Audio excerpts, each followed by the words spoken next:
pada perempuan. Dan saya dengar di sini di kampung ini terjadi banyak kasus tentang KDRT.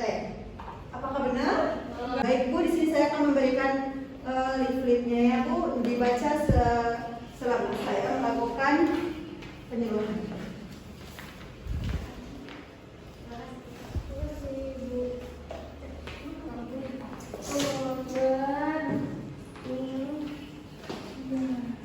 Baik, tanpa membuang waktu lagi, langsung saja kita masuk ke materinya ya. Tentang eliminasi kekerasan dalam rumah tangga pada perempuan. Apakah di sini ibu-ibu sama bapak ada yang tahu tentang kekerasan dalam rumah tangga atau KDRT? Apa? Biasanya suka melibatkan fisik. Ya benar sekali. Ibu siapa? Saya Ibu Dina. Oke, baik Ibu Dina, makasih untuk jawabannya. Seperti kasus yang baru-baru seperti Rizky Bilar. Oh iya, benar sekali. Dengan ibu siapa? Melayu. Oh iya, dari ibu Melayu. Apakah ada lagi? Udah enggak ya? Oke, langsung saja kita ke materinya. Pengertian kekerasan dalam rumah tangga atau KDRT itu merupakan sebuah perbuatan tidak menyenangkan yang dilakukan pelaku terhadap korbannya yang berakibat timbulnya kekerasan, kesengsaraan atau penderitaan secara fisik, seksual, psikologis, sehingga tidak bisa melakukan aktivitas sebagaimana sebelumnya atau penelantaran rumah tangga, termasuk ancaman untuk melakukan perbuatan pemaksaan, perampasan kemerdekaan secara sewenang-wenangnya di dalam lingkungan rumah tangga. Kemudian ada bentuk-bentuk kekerasan dalam rumah tangga, yaitu ada kekerasan fisik. Kekerasan fisik itu adalah perbuatan yang mengakibatkan rasa sakit, jatuh sakit atau luka berat. Kemudian ada kekerasan fisik, yaitu kekerasan fisik adalah perbuatan yang mengakibatkan ketakutan, hilangnya rasa percaya diri, hilangnya kemampuan untuk bertindak, rasa tidak berdaya atau penderitaan psikis yang berat pada seseorang. Contohnya itu seperti kayak diancam bila akan melakukan pembunuhan. Itu ya. Kalau yang kekerasan fisik itu seperti kayak memukul, menjambak gitu ya, dan mengakibatkan ada bekas luka. Kemudian ada faktor-faktor penyebab kekerasan dalam rumah tangga, yaitu adalah satu, faktor ekonomi atau tuntutan pemenuhan kebutuhan hidup yang mengakibatkan sering terjadinya kekerasan. Yang kedua juga ada emosi berlebihan atau sifat keras dari suami yang menyebabkan sering terjadinya pemukulan yang dilakukan suami kepada istrinya sehingga menimbulkan luka memar pada bagian tubuh si istri. Kemudian ada ketiga, yaitu adalah rasa cemburu yang berlebihan dari pihak istri maupun pihak suami, sehingga hal ini dapat menimbulkan keributan dalam rumah tangga. Kemudian ada penghapusan kekerasan dalam rumah tangga itu, yaitu ada Undang-Undang Nomor 23 tentang penghapusan kekerasan dalam rumah tangga. Penghapusan kekerasan dalam rumah tangga adalah jaminan yang diberikan oleh negara untuk mencegah terjadinya kekerasan dalam rumah tangga.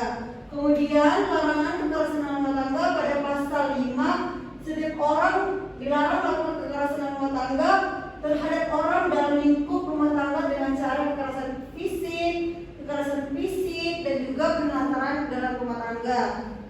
Kemudian juga ada pasal 6, kekerasan fisik sebagaimana dimaksud dalam pasal 5 huruf A adalah perbuatan yang mengakibatkan rasa sakit, jatuh sakit atau luka berat, seperti yang tadi yang contohnya seperti dipukul, dijambak.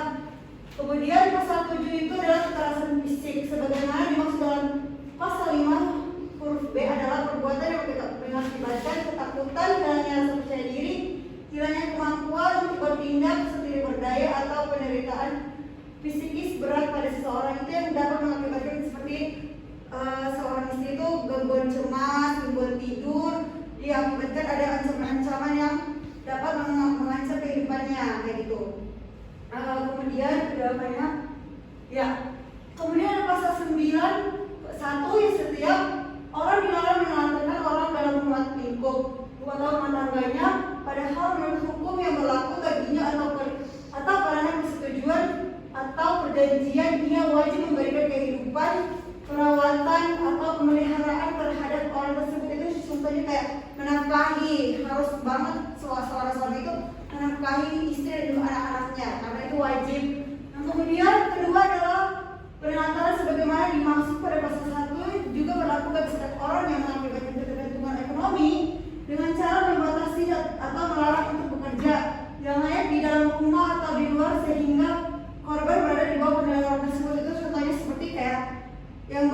dalam sebuah rumah tangga itu cuma suami aja yang boleh bekerja, istrinya nggak boleh, dan istrinya harus merawat rumah dan juga anak, dan tidak boleh kayak dilarang-larang untuk ini itu gitu.